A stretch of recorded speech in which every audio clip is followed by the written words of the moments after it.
Di hari itu, tanpa peringatan apapun, serangan datang secara tiba-tiba. Suara ledakan kecil itu mengeluarkan asap yang tak kasat mata. Mereka tidak menyadari bahwa itu adalah malaikat maut yang membentuk kepulan asap.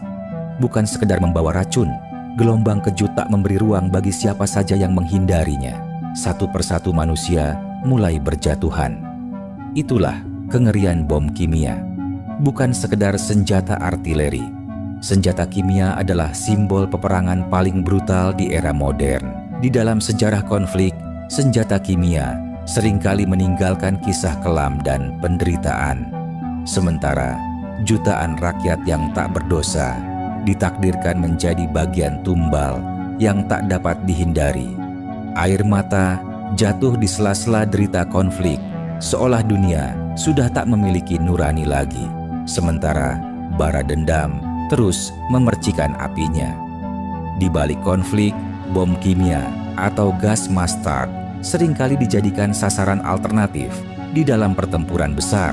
Di balik tabung tak bernama, tersimpan racun yang mematikan, menjerat nafas, serta membunuh secara perlahan. Yah, itulah senjata kimia. Dari kandungan zat kimia yang beracun, senyawa dengan sianida, gas mustard, fosgen, dan sarin dirancang khusus untuk dijadikan amunisi dalam pertempuran. Fungsinya bukan hanya sekedar membunuh, namun juga menyiksa dan mencabik-cabik. Dampaknya akan mengalami kelumpuhan pada saraf, melepuhkan kulit, hingga mengakibatkan rasa terbakar yang luar biasa, ditambah hilangnya kontrol pada otak, dan merusak fungsi organ tubuh lainnya yang merasuk pernafasan hingga menghancurkan paru-paru. Perang Teluk 1980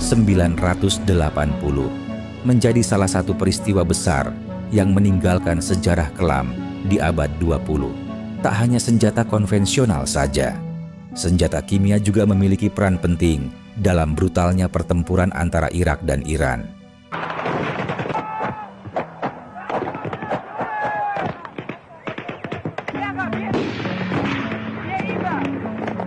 Di bawah kepemimpinan Saddam Hussein, Irak memasuki periode paling bergejolak dalam sejarah Timur Tengah.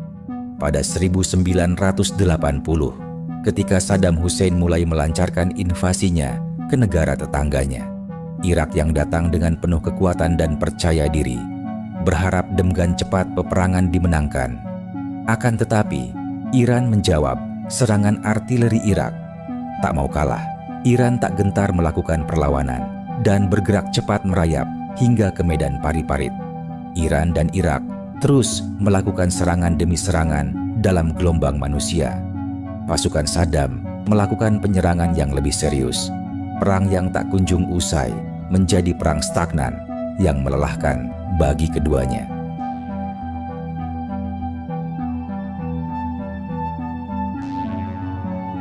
Invasi yang diperkirakan singkat itu justru makin berkepanjangan dan mengalami titik kebuntuan saat rezim Irak mulai merasa frustasi. Saddam Hussein mengambil langkah besar dan keputusan yang lebih serius lagi.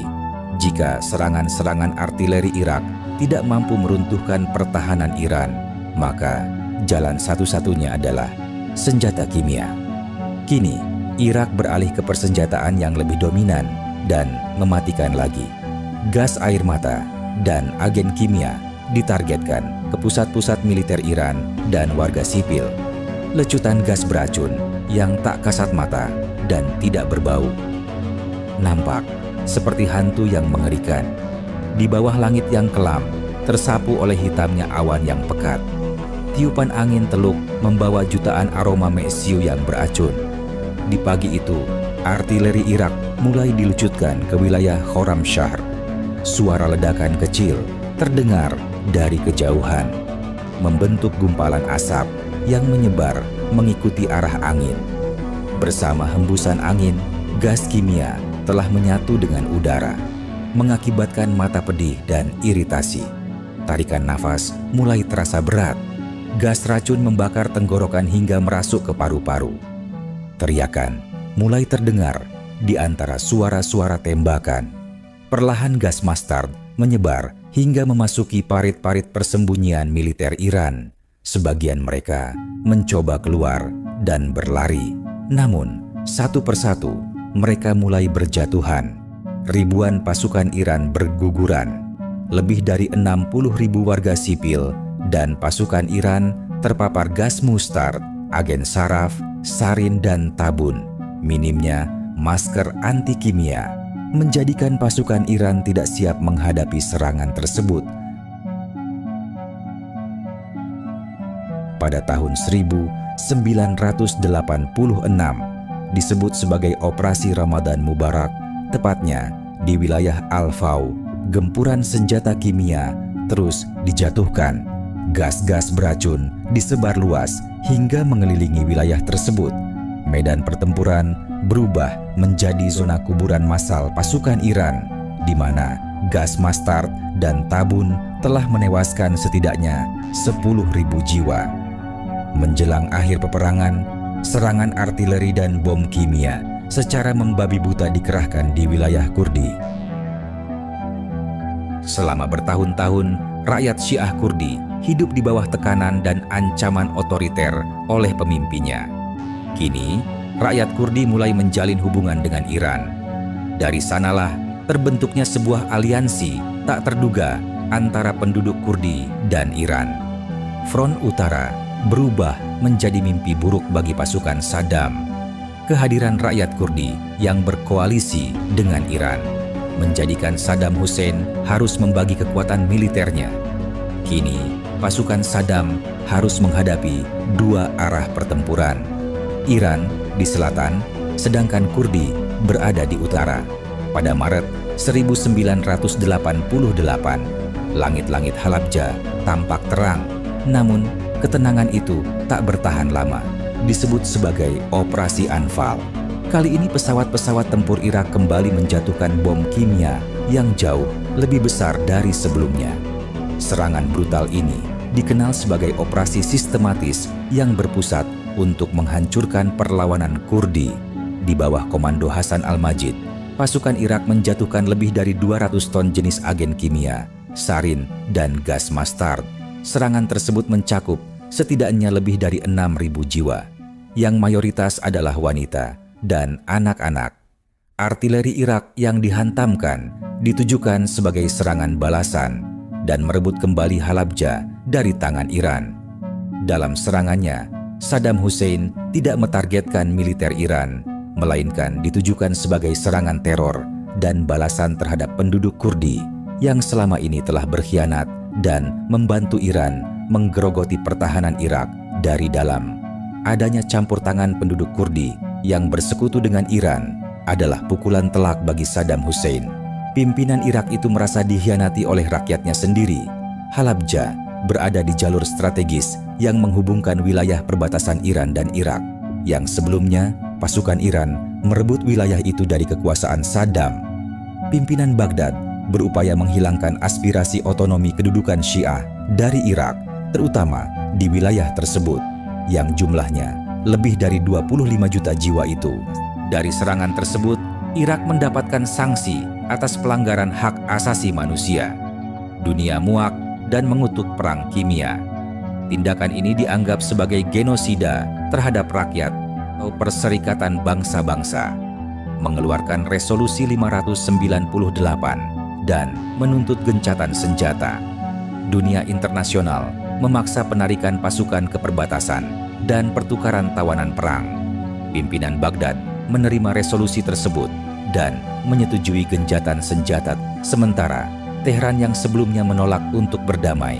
Rupanya Iran masih menyimpan dendam untuk melakukan balasan, akan tetapi atas desakan dan minimnya pasukan serta krisis perekonomiannya yang hancur, akhirnya Iran pun menerima resolusi perdamaian tersebut. Setelah 8 tahun lamanya, Irak dan Iran terjebak di zona pertempuran yang melelahkan. Tidak ada kemenangan yang benar-benar pasti di dalam peperangan itu. Kini kedua negara mengalami kebuntuan dan kerugian materi yang tak terhitung jumlahnya. Mereka menyadari melanjutkan peperangan tidaklah berarti, yang ada hanyalah kerugian.